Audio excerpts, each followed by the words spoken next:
असदुद्दीन ओवैसी के ताजा बयान ने एक बार फिर सियासत में हलचल मचा दी है। उन्होंने अरविंद केजरीवाल और उनकी पार्टी पर निशाना साधा है। ये बयान न सिर्फ चर्चा का विषय बन गया है, बल्कि राजनीतिक रणनीति पर भी सवाल खड़ा कर रहा है। ओवैसी ने सरकार की मंशा पर सवाल खड़े करते हुए इसे न्याय व्यवस्था और राजनीतिक भेदभाव का मसला बताया है। इतना ही नहीं, उन्होंने शिफा का मुद्दा भी उठाया है, जिसमें उनका मानना है कि AIMIM उम्मीदवार शिफा के खिलाफ कानूनी मामले चल रहे हैं, जिसका इस्तेमाल विपक्षी दल उनके खिलाफ कर रहे हैं। ओवैसी ने बड़े दावे किए हैं।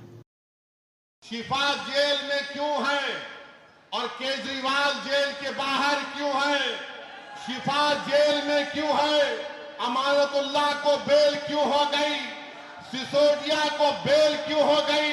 शिफा को बेल क्यों नहीं होती? जैन को बेल हो जाती है, ताहिर हुसैन को बेल नहीं होती है।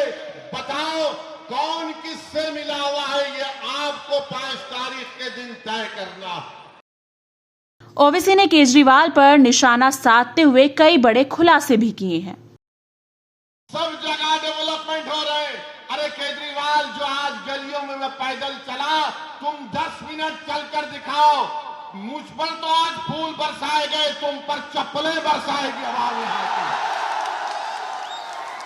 इतने खड्डे यहाँ पर हैं, इतने खड्डे यहाँ पर हैं, गंदगी है, ना सफाई का कोई इंतजाम है, और 10 साल से बाजा बजा रहे। याद रखो, ओखला की आवाम, मोदी और केजरीवाल दोनों भाई भाई हैं, एक सिक्के के 2 रुख हैं। इनमें कोई फर्क नहीं है, बिल्कुल कोई फर्क नहीं है। इनकी सोच ये दोनों RSS से निकले हैं। एक RSS की शाखा से निकला, एक RSS के इंस्टीट्यूट से निकला। असदुद्दीन ओवैसी के इन बयानों से साफ है कि वो अपनी पार्टी के समर्थकों को एकजुट एक राजनीति माहौल को अपनी तरफ मोड़ने की कोशिश कर रहे हैं। उनके बयानों का मकसद जनता का ध्यान अपनी ओर खींचना और अपनी पार्टी की छवि को मजबूत करना है। ये बयान सत्ताधारी दलों पर दबाव बनाने की रणनीति का भी हिस्सा है। अब ओवैसी के इन बयानों का राजनीति पर क्या असर होगा? ओवैसी के इन बयान का असर न सिर्फ AIMIM के प्रचार पर पड़ेगा, बल्कि दूसरी पार्टियों के लिए भी चर्चा का विषय बन सकता है। देखा जाए तो ये बयान उनके समर्थकों के लिए प्रेरणादायी साबित हो सकता है। वहीं दूसरी पार्टियां इस बयान का इस्तेमाल ओवैसी की आलोचना करने के लिए कर सकती हैं।